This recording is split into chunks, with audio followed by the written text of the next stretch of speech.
So let's talk about your breakfast. What you can have for breakfast. Usually, I think the breakfast should be protein heavy. At least 30 grams of protein should be in the breakfast. Yeah. I like to have protein shake. You could do like the perfect whey protein, which is on full script, like 2 scoops of that. Or you could do premium protein, which comes as a liquid already. I like that one too. You can mix it with coffee. You could have like a handful of, if you eat fruits, handful of blueberries, and kind of mix it like a smoothie and have it. That's one option. Okay. The other one is eggs, that you could do some scrambled eggs with broccoli or any vegetables and have it. Yeah. Are you able to tolerate egg okay or no? Yes. Okay. Yeah. So another one I like to avoid when your gut is inflamed. But if you're able to tolerate it, then that's fine. And you can alternate it. Like one day, you can even have boiled eggs, like just 2 soft boiled eggs. That's it. With some like salt and pepper, or some avocado, something like that. And then one day you have that, the next day you have protein shake, egg and protein shake. So you can kind of alternate between the two.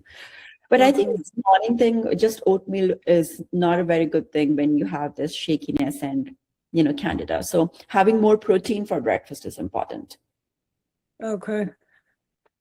It's like my body's looking for that glucose, and my brain is looking for that glucose in the morning when I get up.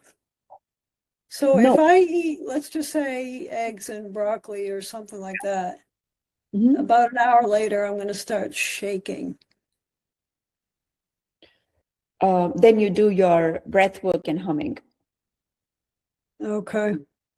Yeah, I want you to because look, sugar, it's hard to kind of, your body gets used to it, so you will get withdrawals, some problems like when you kind of remove it. Yeah. I'm not saying that you cannot have oatmeal. You could still have oatmeal, but try to combine it with maybe boil an egg and mash it and put it in the oatmeal, and then you can eat it, so that you're not only eating the carbs. And amount of oatmeal matters too. So if you're eating a whole cup, that's a lot.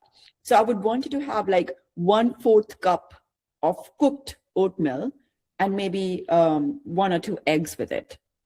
Okay. So if you do it this way, you will not shake. I guarantee you will not, because protein has a very slow motility. So the carb, it gets absorbed quickly, your stomach is empty and you're hungry.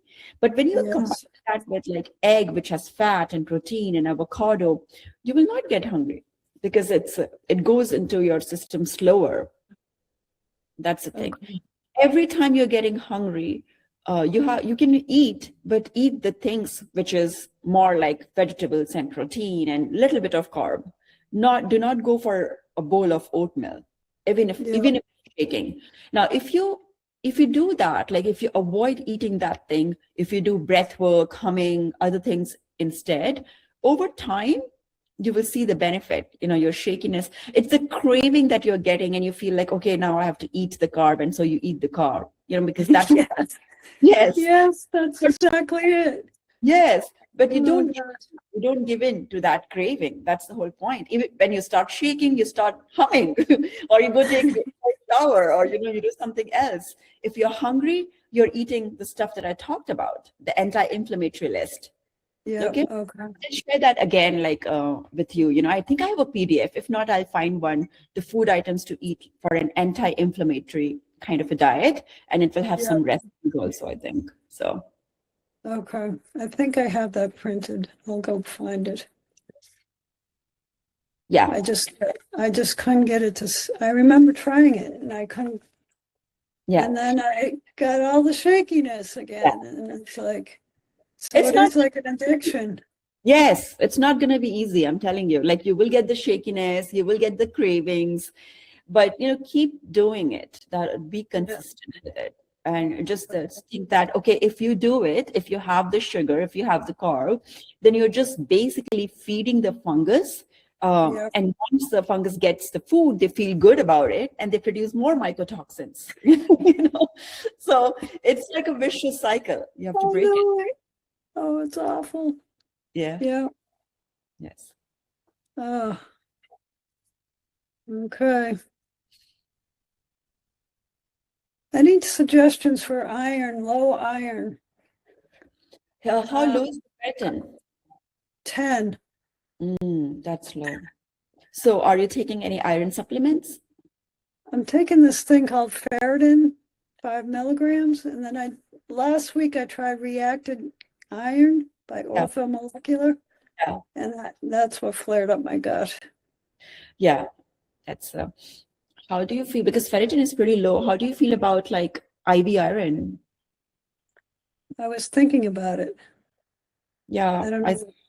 That's better for you, multiple reasons, because first of all, ferritin is very low. So even if you're Yes. taking it by your mouth, the absorption of iron will not be that good if your gut is inflamed. And as you're already noticing, it's causing reaction in your gut, because of the dysbiosis. So the IV form will bypass the gut. So it will not cause inflammation and it will have better absorption. You might have to do more than one, like maybe 2 or 3. But so after the IV iron, you have to wait like a few weeks and then you check your iron level again. I think that's a better for you, I would say. Okay. Yeah. I thought maybe a kid's dose or something. And that's a very low dose. And you also have to take some like anti-inflammatory or something before, because some people react to the IV iron too. Yeah, that's what I was worried about. Yeah.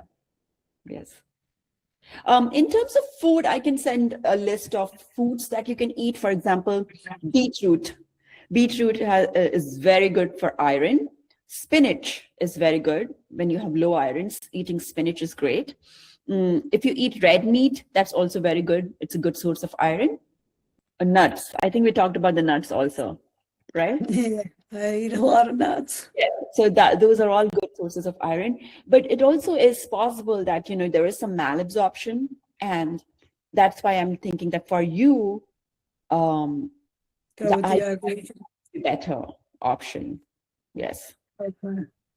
And when you eat any protein based like beef and, liver and, turkey, all of those are good sources of iron, any red meat. Okay. And I think we already talked about, like vegetables being good sources, nuts are good sources. Are you able to tolerate lentils and like chickpea and beans or no? A little bit.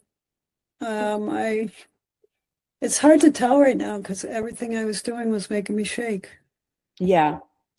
Also important to remember, we sometimes focus so much on iron, but the iron's absorption is dependent on vitamin C. So are you taking any vitamin C? Yes. Okay, good. Like also even just like lemon juice and bell pepper and citrus fruits, strawberries. So these are very good sources of vitamin C. We talked about a lot of things. So you have a lot of homework to do now. I know it. Thank you so much. I appreciate it.